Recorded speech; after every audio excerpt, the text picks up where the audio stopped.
Hi guys, Mary Beth Temple here with my favorite fast craft, how to make a fabric flower. You can whip these little fabric flowers out in a matter of minutes, use them on a sweater or a hat, or use them as embellishments for a fabric frame or any other kind of craft. This is a quick one to do and a lot of fun. Let's get started.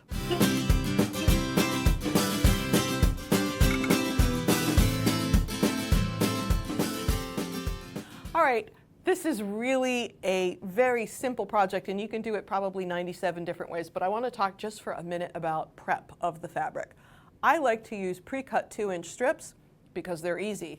Now, if I want a small flower, like the one we showed you in the intro, I'm going to take my 2-inch strip and just fold it in half long ways and give it a press. And then when I'm twisting my fabric, I have a folded edge, and then I have the raw edge.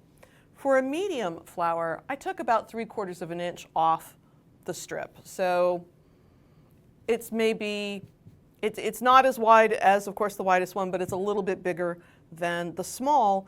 And once again, I left the edges raw. This is sort of a rustic looking flower. I don't feel the need to have it, beautifully embellished in perfect folds and that kind of thing. But another thing you can do if you just can't bring yourself to do something with raw edges, and I know some people can't, it's also cool to pink both edges. Use the pinking shears on any of these sizes, and that will give you a pinked edge to your petals that some people prefer to the raw edge.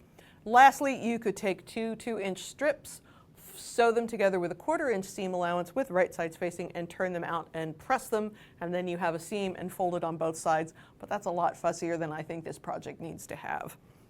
So I'm going to use the small.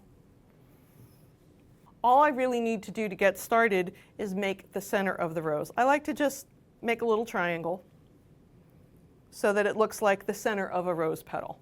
Once again, you don't have to make a big fuss over it. You don't have to get your ruler out and measure.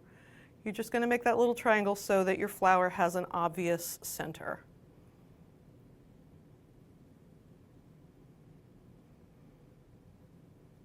Okay, and now all I'm going to do is twist. I'm going to keep twisting in the same direction over and over and over again. I don't want a regular twist. I don't want to twist, every inch or every 2 inches, because nature is not regular and symmetrical like that. I want it to look like a flower. So I'm going to twist and then glue maybe every 3 to 4 inches. So right now my folded side is up, and that's fine. I'm going to hold on to everything. I'm holding on to the center, and I'm also holding on to the fabric that I'm twisting with. So now I'm going to twist, and my raw edge is up.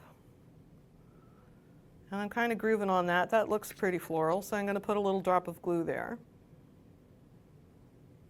Do be careful to not burn your fingers. Go ahead and let it dry so that you don't pull it apart and then you get messy hot glue anywhere. The other thing is it doesn't have to stand perfectly vertical, the cut edge or the folded edge. It's okay to fold back like a petal would. So I've got that raw edge going for a little bit. I'm going to twist and let the folded edge come up. So again, it's just twist and twist and twist. You want to keep it relatively tight and glue as you go. So say you get a little ways in and you're just not happy with it. You don't like how it looks. It's not very flower-like to you. Just let it go and it will untwist. It'll drop back to the last place that you put hot glue. So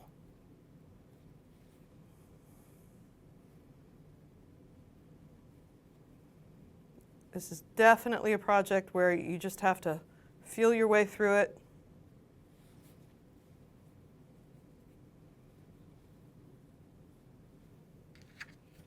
And also, if you notice on a real rose, the petals get larger as you get towards the outside. So I tend to, when I'm doing these, I tend to have pretty tight twists on the inside, but as I'm moving towards the outside of the flower, I twist less frequently so that the petals look a little longer.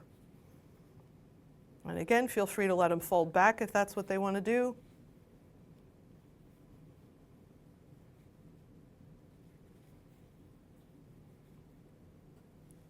I'm actually liking this one. Looks pretty good to me today. I think I like the pink too. It's very rose-like.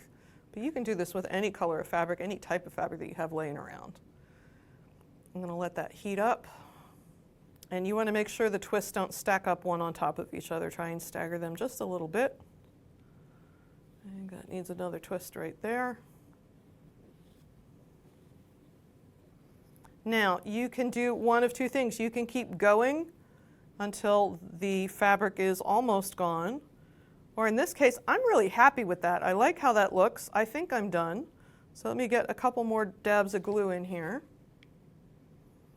So don't feel obligated to use the whole strip if you don't want to, particularly for the small ones. For the larger sized ones, I definitely use most of the strip, if not all of it.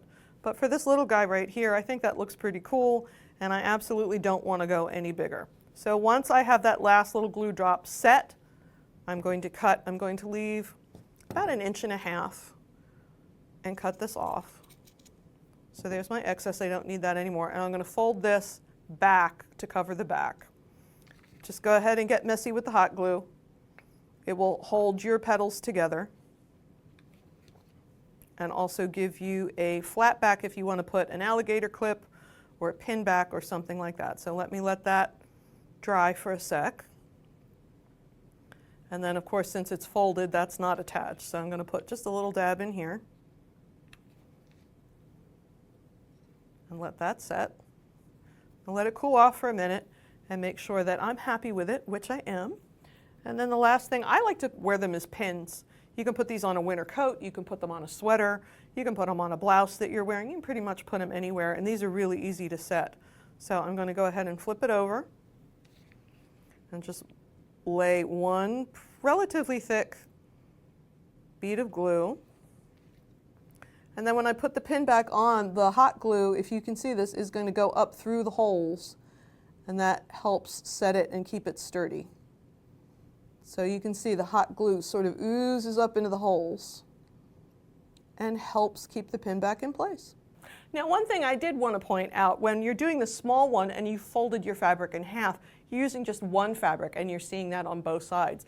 But when you're doing a medium or a large, a fun thing to do is to use two different fabrics as a contrast, and then when you're twisting your fabric, sometimes you see one and sometimes you see the other, and sometimes that can be just a more interesting way to make your flowers.